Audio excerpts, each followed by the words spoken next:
بسم اللہ الرحمن الرحیم۔ السلام علیکم، میں ہوں صدیق بلوچ۔ آج مجھے ایک دوست نے سوال کیا ہے، بچے کے والد نے سوال کیا ہے کہ سر یہ بتائیے کہ بچوں کو جو قاری صاحبان، جو ٹیچر، معلم، مدرس مارتا ہے اور یہ کہتا ہے ساتھ کہ جہاں پر آپ کو استاد کی سٹک اور سوٹی لگے گی وہاں پہ جہنم کی آگ حرام ہو جاتی ہے، تو کیا یہ حدیث ہے؟ تو میں یہ کہتا ہوں کہ میرے علم میں ایسی کوئی حدیث نہیں ہے جس میں یہ درج ہو کہ جہاں استاد کی مار کٹائی پٹائی ہو وہاں جہنم کی آگ حرام ہو جاتی ہے۔ اب ہم تھوڑا سا سوچتے ہیں کہ استاد مارتا کیوں ہے؟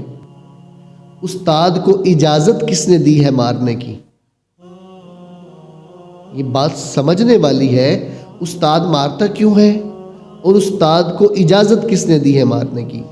اچھا، استاد تب مارتا ہے جب اس کو یہ نہیں علم ہوتا کہ بچے کو مینج کیسے کرنا ہے۔ تو میں آپ کو ایک ٹپ دے دیتا ہوں، اپنے ناظرین کو، اپنے سامعین کو، اپنے معلمین کو، اپنے مدرسین کو، اپنے قرآن ٹیچرز کو آپ یہ ٹپ لے لیں، اس بات کو سمجھ لیں تو انشاءاللہ آپ بچوں کو پڑھاتے ہوئے انجوائے کریں گے، آپ ماریں گے نہیں۔ ٹپ یہ ہے کہ آپ بچوں کی ملٹیپل انٹیلیجنس کو ریڈ کریں، سمجھیں اور اس پہ غور کریں۔ بچوں کی کتنی قسم کی ذہانتیں ہوتی ہیں؟ بچوں کی 9 قسم کی ذہانتیں ہیں، اس کو سرچ کریں، ملٹیپل انٹیلیجنس گوگل پہ لکھ لیں، آپ چیٹ جی پی ٹی پہ لکھ لیں، آپ کوئی لیکچر سن لیں تو سمجھ آ جائے کہ بچوں کی 9 قسم کی ذہانتیں ہوتی ہیں۔ دوسرا، آپ نے یہ سرچ کرنا ہے کہ کلاس میں کتنی قسم کے بچے ہوتے ہیں، ٹائپس آف اسٹوڈنٹس ایک کلاس میں کتنے ہیں؟ وہ ہے 13 قسم کے بچے، ایک کلاس میں 13 قسم کے بچے۔ جب ایک مدرس، معلم اور ٹیچر یہ سمجھ لے کہ میری کلاس میں 13 قسم کے بچے ہیں تو پھر وہ سمجھ کے پڑھا رہے ہوں گے، انجوائے کر رہے ہوں گے، ان کا مارنے کو دل نہیں کرے گا۔ اب آتے ہیں جی، مدرس کو اجازت کس نے دی ہے مارنے کی؟ تو میں یہ کہتا ہوں کہ اجازت والدین خود دیتے ہیں۔ والدین کو چونکہ نہیں علم کہ میرے بچے کی ذہانت کون سی ہے، میرے بچے کے اندر کون سا جو ٹیلنٹ ہے سمجھ نہیں آتا، تو پھر وہ کال کرتے ہیں، ہمیں بھی کال آتی ہیں کہ سر بچے کی پٹائی کریں، اس کو ماریں، اس کو یہ کریں۔ تو اس لیے والدین کے لیے بھی ضروری ہے کہ آپ بچوں کی انٹیلیجنس کو ریڈ کریں، ان کو سمجھیں۔ اگر آپ نہیں سمجھیں گے تو آپ کے بچے آپ کے ہاتھ سے گئے۔ تو جب ہم ٹیچرز کو کہتے ہیں کہ ان کی پٹائی شٹائی کریں تو ٹیچرز بھی سختی کرتے ہیں، ٹیچرز بھی مارتے ہیں۔ تو لہذا ٹیچرز کو بھی چاہیے کہ وہ والدین کی باتوں پہ عمل نہ کریں، اور والدین کو بھی چاہیے وہ مت کہیں۔ ہمارے ابا اماں ٹیچرز کو کہتے تھے کہ ماس تو اڈا ہڈیاں ساڈیاں۔ اب اتنا حوصلہ والدین کے اندر بھی نہیں کہ وہ یہ کہیں۔ یہ تو دین کی محبت میں، ٹیچرز کی محبت میں پہلے کہتے تھے، اب نہیں کہنا چاہیے۔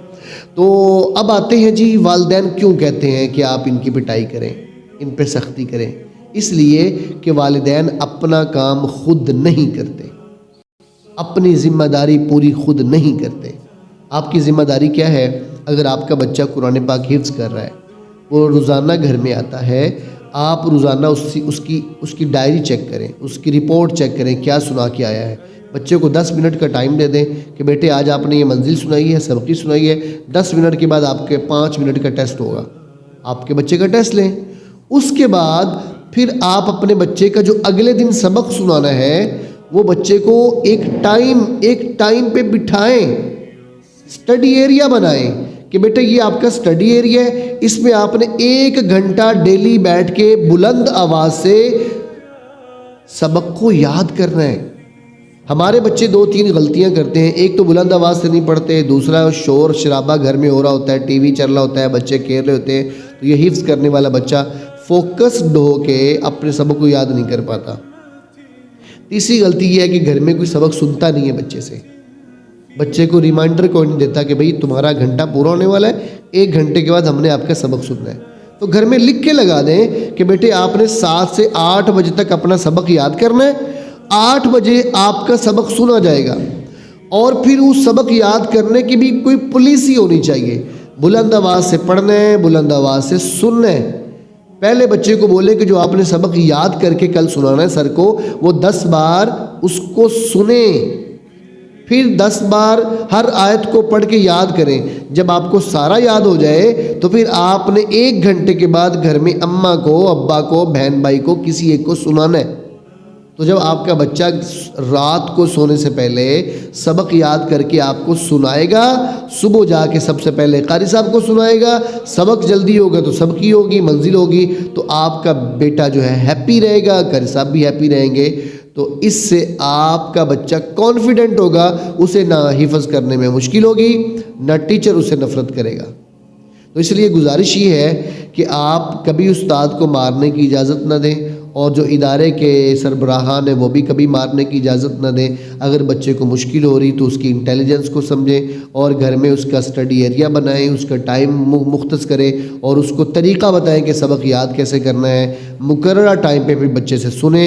اگر آپ یہ سارے سٹیپس لیتے ہیں اور سارے کام کرتے ہیں، مجھے امید ہے کہ بچے کو مار کھانے کی ضرورت نہیں پڑے گی اور ٹیچر کو مارنے کی ضرورت نہیں پڑے گی اور والدین کو سختی کرنے کا کہنے کی ضرورت نہیں پڑے گی. اللہ تعالیٰ سے ہم دعا گو ہیں میرے اور آپ کے بچوں کے لیے ڈھیر ساری آسانیاں فرمائیں. مجھے امید ہے کہ آج کی یہ باتیں آپ کو اچھی لگی ہوں گی. اگر اچھی لگی ہیں تو دل میں جگہ دیں، اچھی نہیں لگی تو اگنور کر دیں اور ہمارے چینل کو سبسکرائب کر دیں، لائک کر دیں، شیئر کر دیں، ہمیں سپورٹ کریں. ہم اس طرح کی اچھی ویڈیوز انشاءاللہ آپ کے لیے بناتے رہیں گے. السلام علیکم ورحمۃ اللہ وبرکاتہ.